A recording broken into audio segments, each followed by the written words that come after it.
This shit here based on a true story, you know what I'm saying? You ain't gotta believe it.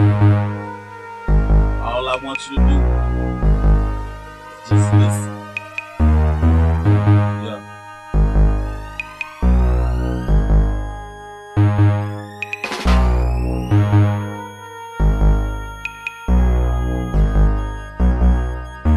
My cousin facing life 20 plus in his head. When I went to see him, man, this is what he said. They had my cell tap, got me talking to them. What's up, YouTube? Today I want to talk to you about a few things. First of all, I want to apologize for taking kind of a time out for the holidays, so I'm a little behind. I'm trying to play catch up a little bit, so bear with me. I'll get you all them B-rated reviews, B-movie rated reviews as soon as I can. The big news today is basically the government shutdown, and I went over this with you on the last video, how Nancy and Schumer they try to claim Trump, the media and the Democrats tried to claim Trump through a tantrum at the White House during the meeting, when it was Nancy and Schumer who actually acted like spoiled little brats because they didn't get their way. And Trump told them, hey, you don't work for yourselves or the government, you work for the people are your boss, the people want border security and they want the wall built. You need to do what they want, not what you want. And they threw a fit and got up and left. And Trump warned them that he was going to shut down the government if they did that. So people can't be blaming Trump for this. It's the Democrats and the liberals, and they need a good swift kick in the rear, start doing what the people want instead of what they want. But anyway, that's the whole big news story right now. So we're in a government shutdown. It sucks, but they were warned. They didn't want to do what the people wanted, and this was the result. I'm not sure exactly how the government shutdown helps Trump. I'm not real. I don't understand what that does for anything, or how that helps anyway. But that's the news that's going on right now. Maybe someone can tell me in the comments below what the shutdown. I can't seem to find anyone who understands what the government shutdown does for Trump, or how it helps him out. I don't understand. Anyway, like I said, that's the big news for today on that topic. Before I get to your B-rated movie review, I do have to mention that there are, I'll watch just about any genre. Any suggestions, I'll probably watch just about any of them, as long as they're a decent, as long as I can at least make it through 20 minutes of it without going, oh, I can't watch this, it's just so bad. But I can watch just about any genre except for 3 particular ones that I have a real hard time watching. The first one, most definitely, anything that is pure drama or seriously over dramatized. I don't care if it's got some sci-fi or fantasy or action. If it's over dramatized, I cannot watch it. It's just, I just can't do it. Stuff like Hallmark movies, Christian type movies, Lifetime movies, soap operas, or certain reality shows, like the Kardashians gag me with a spoon. Ugh. But stuff like that is just over dramatized. I can't handle it at all. I do not like over dramatized stuff. So that's my number one. I won't watch it. The second genre that I'm not real keen on are westerns. I'm just not real big into the whole cowboy and Indian thing. There are a few good westerns that I've seen that are decent, uh, but very rare I'll watch one. Say like Unforgiven, Tombstone, Young Guns, uh,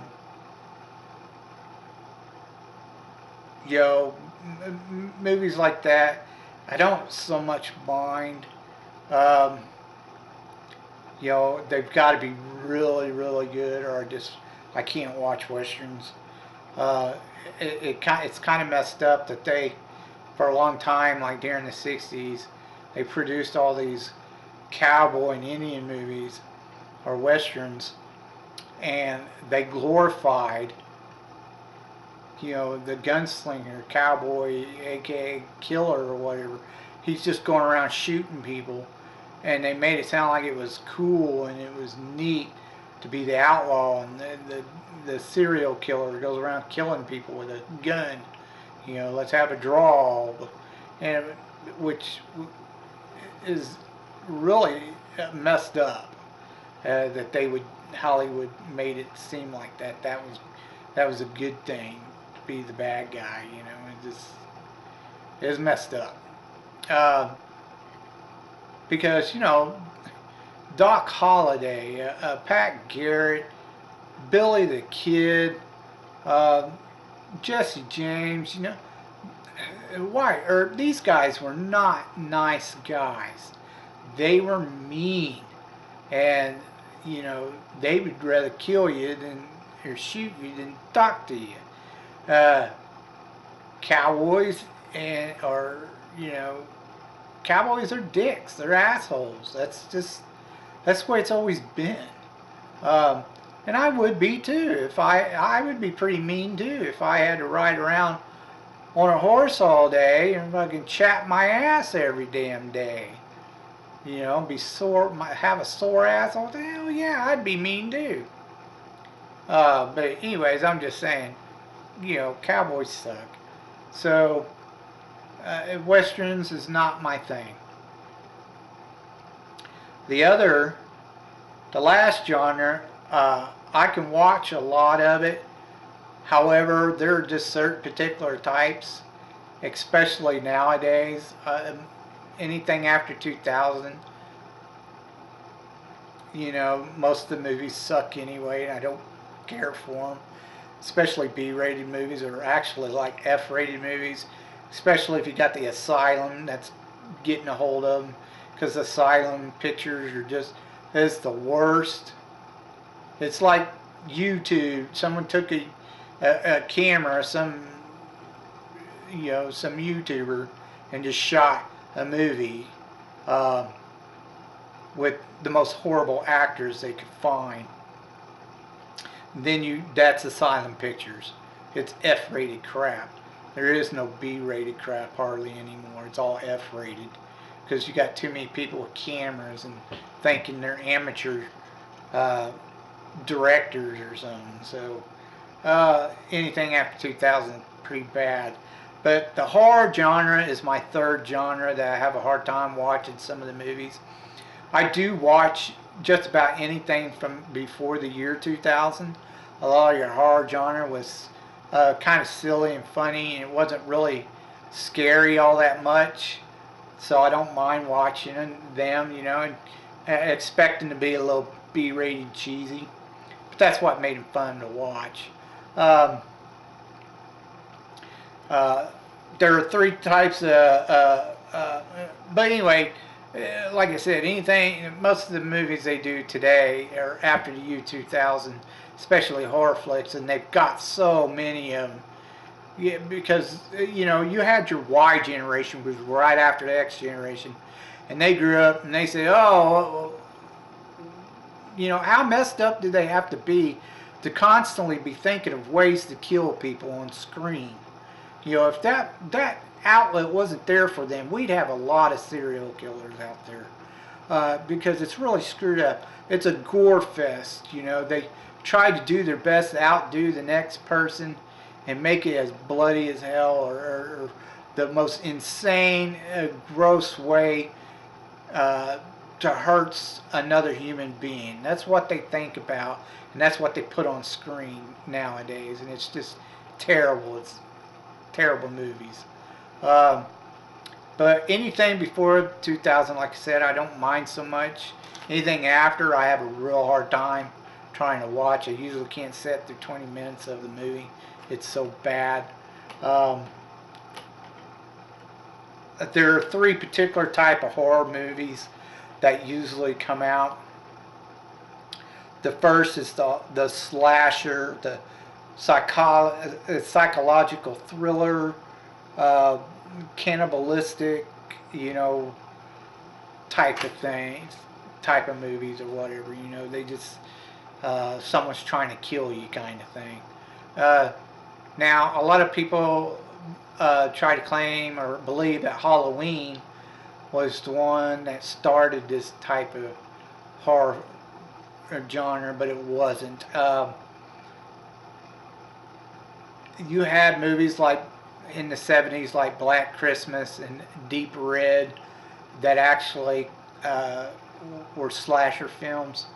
It wasn't really a popular thing for horror until Halloween came out. Halloween made it popular, as did Friday the 13th, which came right after Halloween. But like I said, it's just gotten ridiculous. They're just thinking of the grossest things they can come up with to do to people, and that's what they put on the screen nowadays, and it's terrible. The next type of genre, or not genre, but next type of horror film you usually see, especially nowadays, is your ghost movies. You see this on a lot on television too, you know, where you have not necessarily a ghost movie, but some type of ghost story, or you know, you have a documentary type series like Ghost Hunters or Ghost Adventures. You know, there's a lot of ghost stories out there, and Paranormal Witness, and so there's a lot of things like that on television too.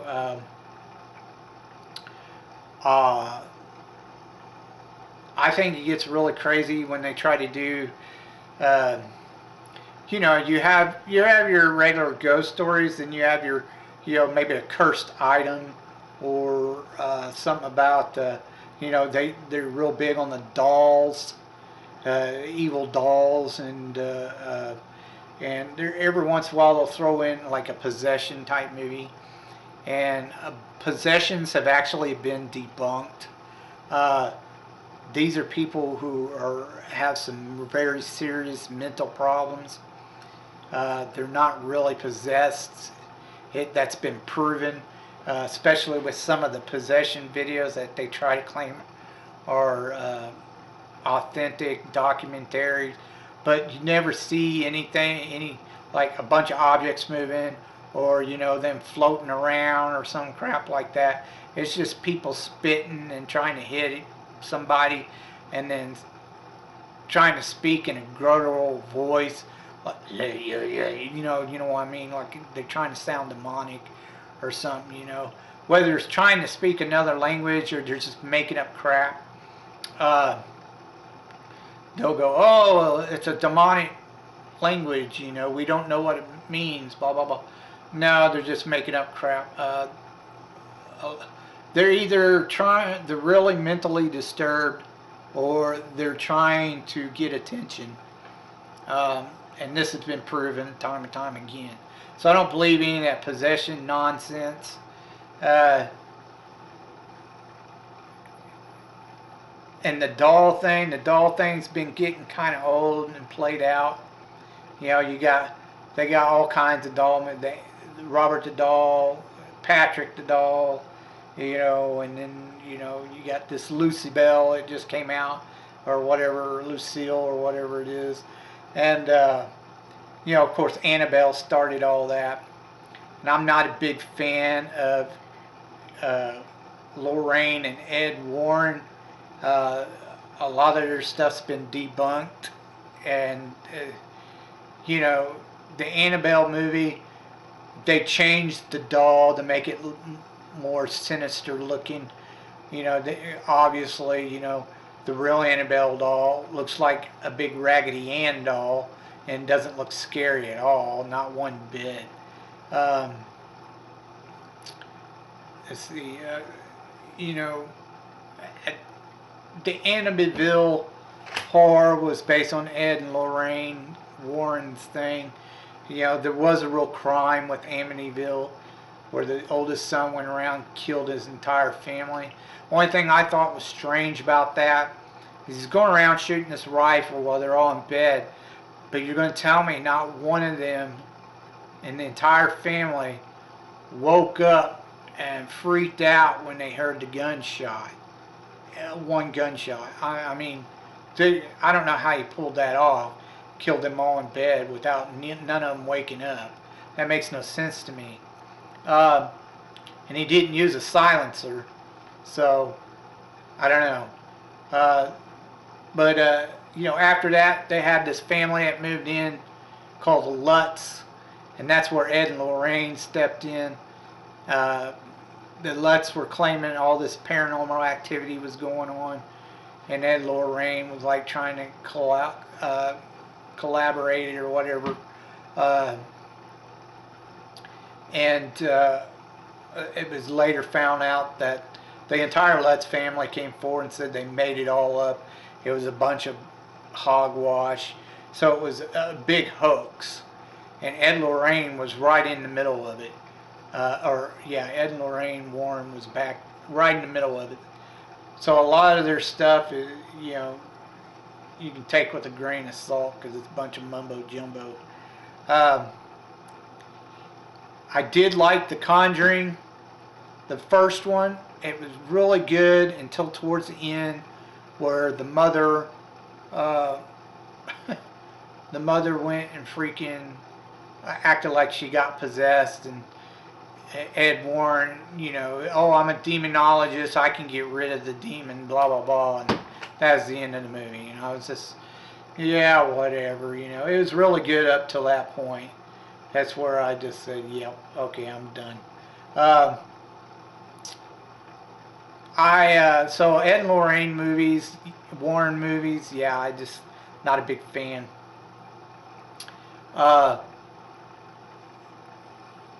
The other, you know, I even tried to watch. You know, my friends told me a while back, you know, check out this movie called Insidious. Check it out. It's actually pretty good, blah blah, and scary. So I watched Insidious. I wish I took that 2 hours back. It was a terrible movie. It made no sense. Bad acting.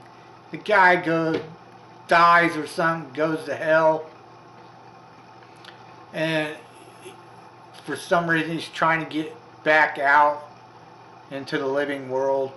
He works his way back out, but when he does, some demon follows him supposedly. When he gets out, the demon follows him out into the living world and then kills him again. That's the end of the movie. So it was an absolute terrible movie. But they made like 3 or 4 sequels. And I was just like, oh my gosh. You know, some people are just easily entertained. But yeah, most of the movies today I just do not care for, especially horror. The horror stuff today is just terrible. The third type of horror flick that you're going to see, as far as movies go, when it, you know, like I was saying, you have several monster type movies and stuff, but it seems they come out with a lot of zombie movies and vampire type movies or television shows, and they've just ran those to the ground. So a lot of those today I can't really, I have a hard time watching some of those. anything after the year 2000 anyway. Um,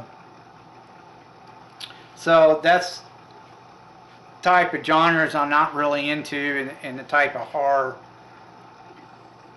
type movies I'm usually not really that well into. Um, so let's get on to our B-rated movie review. This movie is called The Silent Flute, which later became known as The Circle of Iron. Uh, it estimated, it had like a budget of like $1 million, and then it made like $4 million, so it wasn't really big or popular. It's not real well known. Some people might know of it, but not a lot. It's a movie that Bruce Lee wrote himself. Yes, the Bruce Lee. So it's kind of like a kung fu fantasy sci-fi type movie. And the stars in it, the most well-known star in the movie is David Carradine. He actually plays 4 different types of roles in there. He plays Death. He plays this blind Zen teacher. He also plays this ape guy, and then, or monkey guy, and then he plays this gypsy type guy too. So the main character, you know, he's going to end up. The main character ends up having to go through these trials, and he'll end up fighting all these guys, and they're all David Carradine. The movie starts off. You may know who Roddy McDowall is. He's a British actor. He's in this movie, and another one is Christopher Lee. He's also in this movie. Some people might know them. They're British actors, but David Carradine's the big actor in this, and he's known for doing like Kung Fu the series and a bunch of B-rated movies. So he's a fairly well-known actor. The main guy, or the main character, is a guy named Cord, who's played by this guy named Jeff Cooper, which no one really knows. I've never heard of him. But the movie starts off with the main character, Cord, and right off the bat, you tell by these. I don't know if you would call it karate uniforms or what, you know, but they're kind of really cheesy looking. And all the, you know, it starts off in this tournament. Cord is at this tournament. He's watching all these fighters fight, and he's just in like buckskins or some crap, while everyone else has got these weird uniforms on. And they show a couple of fight scenes which aren't really big fight scenes. They're, you know, you can tell they're choreographed. Anyways. They're going through these stones as they're picking the people who are winning the fights, and eventually it comes down to Cord and this other guy, and I guess the people in the stadium or whatever are kind of a fan favorite guy. You know, they're all cheering for him. Anyway, Cord and this guy fight. And Cord attacks him while he's on the ground, you know, hits him a couple times when the guy goes down. And they tell him that he can't do that, and he's disqualified, so this other guy wins the tournament. So he takes off after they get in a big fight over it. He tells them that they chose wrong. that he's going to go after this guy named Z-Tan or some crap like that.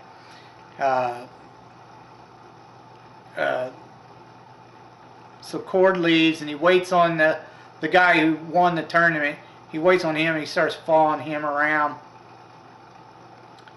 And Cord and this guy stop, and the guy's getting tired of Cord following him. But then the blind guy shows up, and he's got like this little bell on his toe, on this ring, and he goes into this little, I don't know, it's like a little old castle or something. And you have like 10 guys trying to beat the crap out of him. Cord watches him fight. You know, it's kind of, if you've ever seen a David Carradine movie, when he does like martial arts, it's kind of real slow. So you really tell it's choreographed. Anyway, Cord tries to help him out by killing one of the guys. When he turns around, you know, David Carradine's gone. The blind man's gone.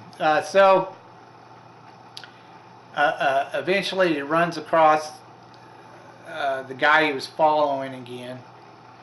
And the guy he was following comes out of this cave and tells Cord he wants to die an honorable death. So Cord kills him, takes his medallion, and goes into this cave, which is considered the first trial.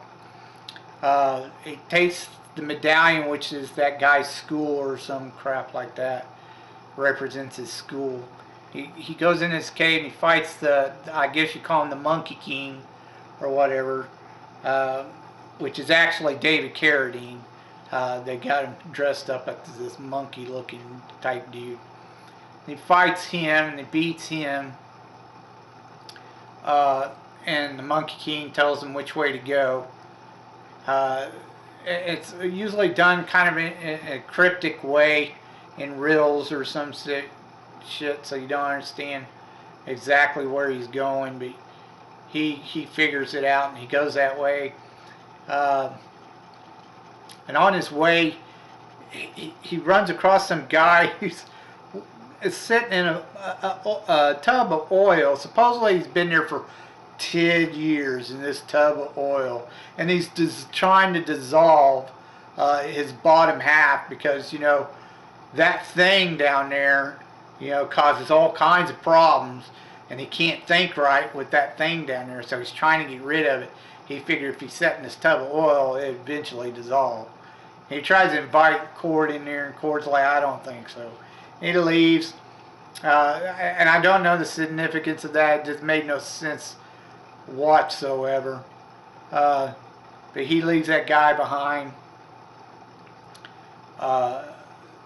and he runs across, it looks like a circus kind of, like, but it's like some bazaar or something, you know, Egyptian bazaar or something.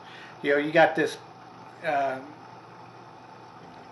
don't know, he goes down there and he sees all these tents in the sand, and he meets this guy who again is David Carradine, a gypsy type dude. And this gypsy type dude and this black guy, they end up fighting, and Cord watches it and asks him when he's supposed to fight him. And the guy tells him, you know, a little later, you know, he figures out that this guy's supposed to be his second trial. Well, what's messed up is the guy supposedly gives him his first wife to sleep with, and Cord ends up sleeping with her because he's all head over heels. Next morning, everyone's gone. He finds the wife.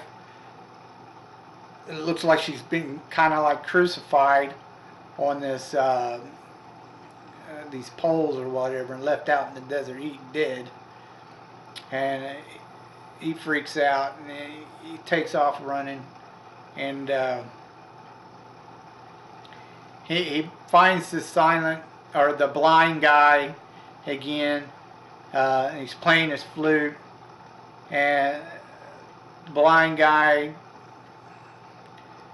starts taking him on this path. He says he wants him to be his teacher. He says, okay, I'll try to teach you, blah, blah, blah, we'll see. And he starts following David Carradine, and I don't know, they got to go through this husband and wife ordeal where they bust the boat so some soldiers can't go kill the husband and wife, but he doesn't tell Cord what he's doing. He just busts the boat. And then these soldiers are after him. They knock over this, they run across this hut where soldiers knock over a bunch of bricks for this wall or pit or something, and there's gold inside it. So David Carradine stops to rebuild this wall, and then he'll go beat some soldiers up. Then he'll come back and start rebuilding it. Cord's helping him do it. He doesn't understand why he's doing it, why he's rebuilding this wall. They leave there, and they come across this fishing village or something. There's this boy who's like got a pretty face or whatever, and you know, he's getting everybody to do what he wants, including his parents, and they won't say nothing to him. He's a real brat. He walks up to David Carradine, holding out his hand. David Carradine busts his nose with a back slap, with a bitch slap. The bitch slaps the kid, breaks his nose. Everybody's all like approving of it, and Cord's all like, "What the heck? Why'd you hit that kid? Blah blah blah." And he says, I don't need you as my teacher anymore. If you're going to act like that, you won't tell me what you're doing, and blah blah blah. And Cord finally says, you know what? I'm just going to take off. You're an asshole. And he says, wait a minute. I know why you've been doing all this stuff. You've been this way before, haven't you? Yada, yada, yada. And he says, it doesn't matter. I'm not your teacher anymore. So Cord takes off. He finds the Egyptian dude again. They have a fight. And, you know, it just... They grin at each other after the fight, you know, there's no winner or whatever, and he sends him off on his path. But just before that, he stays, I don't know, he's like in some old ruins or something. He meets Death, and Death swears he's going to get him. And he wakes up, and, you know, once he's set on his path, the gypsy guy tells him to go across the river on this boat to this weird looking castle or something on this little bitty island. And he goes over there and he meets all these people, and sees Zetan, which is Christopher Lee. And Zetan tells him, says, this could all be yours. You can know peace. You can takes him to this tower, shows him this pillow, and says, sit on the pillow. Says that could be yours, and all this peace, blah blah. All you have to do is take my place. And Cord tells him, I want to see the book, because the whole time during the movie he's trying to get to see this book of knowledge or wisdom or something like that. So I give him the book, and you know, here's a spoiler if you haven't seen the movie. You know, he starts turning pages. You know, it's basically a mirror of himself.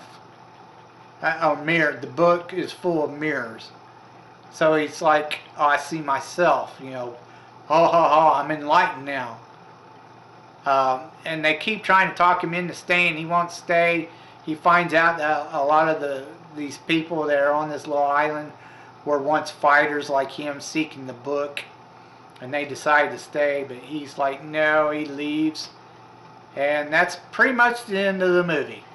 You know, except for a little hold-down dance with the flute when he meets, you know, David Carradine, the blind man, again. You know, that's the end of the movie. So it didn't make a whole lot of sense to me. It was an okay movie. I was able to watch it even though it had some bad acting in it. But it was kind of hard to follow and understand most of it. The fighting wasn't all that great. You know, you can definitely tell it was choreographed. But other than that, you know, it was something to watch. It wasn't so bad that I couldn't watch it. Anyways, that's your B-rated movie review. Something that was called, some know as the Silent Flute, and others know it. Most people know it as the Circle of Iron. I suggest you, if you want something, you know, you're just looking for something to watch, you know, and you don't mind it's halfway decent, I suggest you check it out. And I told you I'd tell you the truth, and you've just been told.